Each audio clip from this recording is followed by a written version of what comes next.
Oh yeah, this music. I've always... I like this music, but I had a friend who hated it, so anytime, you know, I happen to have a chance to talk to him, I'll start, like, humming the music or doing this and that. I think I made that point in the last LP, but it's... I don't know, I just always kind of like this music. Notice I haven't hummed the music at all, though. That's another thing that I've definitely improved on. The music may be great, but, you know, you don't need to hear it twice.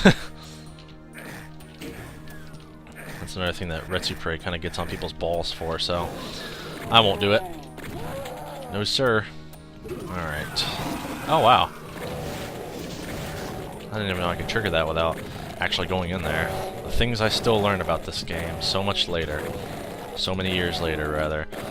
Yeah, the wooden area in this, especially with no gamma, is definitely pretty freaky. And you can open this, and there's a chainsaw. And, you know, this is what this switch is supposed to be for, but you don't even have to use the switch, which is kind of the funny thing about it. So, yeah, it's just kind of there. However, to make it a little less scary, I'll go ahead and I'll grab the goggles so I can actually see what the heck I'm doing, because it definitely will help. Maybe it's the wussy thing to do, but you know what? I don't much care. I just want to play the game and have some fun. Yeah, this is actually a map I don't remember too much from childhood, honestly, so I don't really have a lot of nostalgia for it, except for when I was playing the game in the, you know, late 90s, early 2000s there. I don't have a lot of rockets for some reason. I'm a little lacking in that regard, and it'd probably help if I had some, because there are Barons of Hell that are going to be coming out soon. There we go. Gotta fight the Cacos, though, because they're idiots. Yeah, the magic number for Caco Demons is 6. It takes 6 shotgun blasts, generally.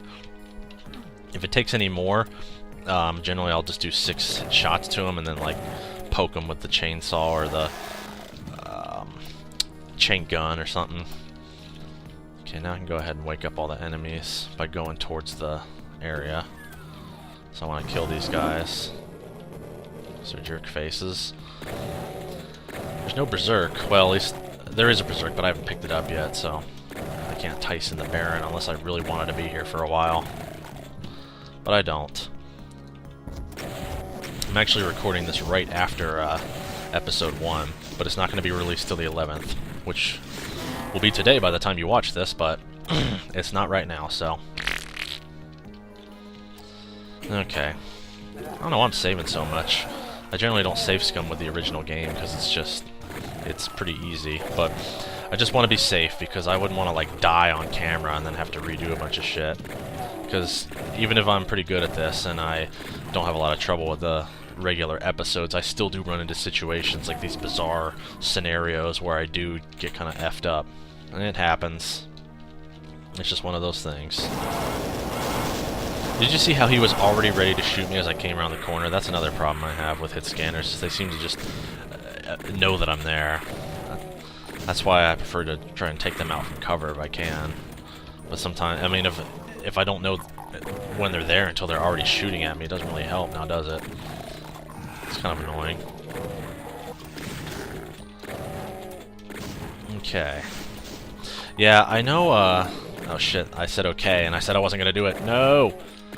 But one thing I never really elaborated on is the Game Boy Advance version of this game. I guess now would be a good time to do so. I got that around the time it was new, so in, like, it was late 2001, maybe early 2002 at the absolute latest that I got it. I know it came out in 2001.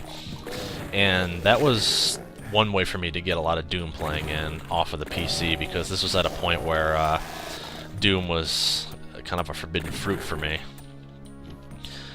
So yeah, I played a lot of it on the PC, and that's just kind of how that went. Oh, more goggles, cool. Right, I played it on the Game Boy Advance, my bad. And it's an alright port for what it is. It's not great, but it's better than nothing, really. It has a lot of weird things going with it, and it's, you know, it's not perfect, but it's something at least. Unfortunately, it takes its, you know, its chopped down levels from the Jaguar, and there's a bunch of levels missing. I think it's one of the most cut down ports of Doom, which is kind of unfortunate. I'd rather you know, not have it cut down like that, but with, you know, space limitations and whatnot. They had to do what they had to do. But yeah, not a bad port. But, you know, for a while, since I hadn't been playing the PC version so much, I was starting to get used to the levels that were in the Game Boy version. So when I came back to the PC, I'm like, wow, this area wasn't here before. What the hell's up with that?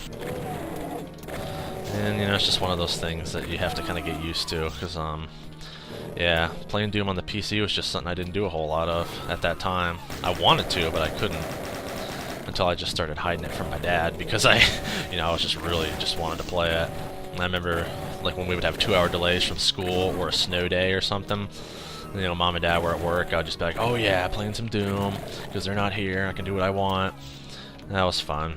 I miss those days. I kind of miss being a adolescent slash preteen slash teenager. I don't know. I really only did it when I was like an adolescent, really.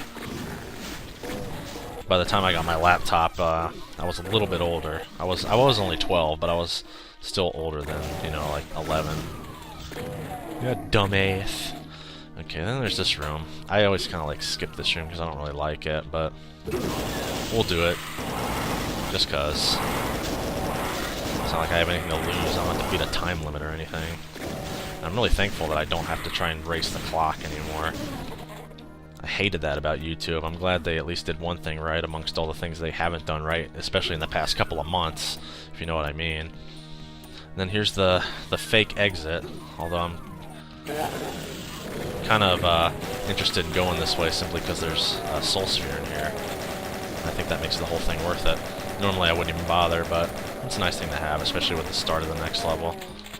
Just gotta watch out for the cacos. It's a good thing I picked up the blur sphere, because with all the hit scanners, I would have taken a bunch of hits unavoidably, because there was no cover as that thing was lowering.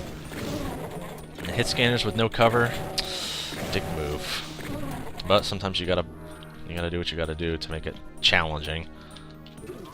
However, I think if the challenge relies on you taking damage you can't avoid, it's not really a challenge, it's just luck at that point. But, you know, we won't get into that.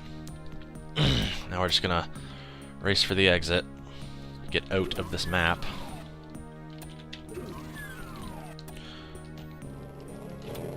Oh shit, they're already awake? What the heck? Okay, I know those are all stuck together, so I won't bother with them. Yeah, but normally these demons aren't awake by the time I run out here. I'm looking behind me in case something got behind me. Okay, well, I'll go ahead and fight this guy then. It's just a baron of hell. Nothing I can't handle.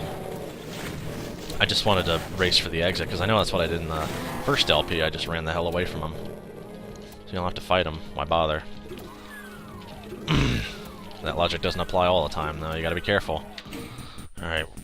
Almost done.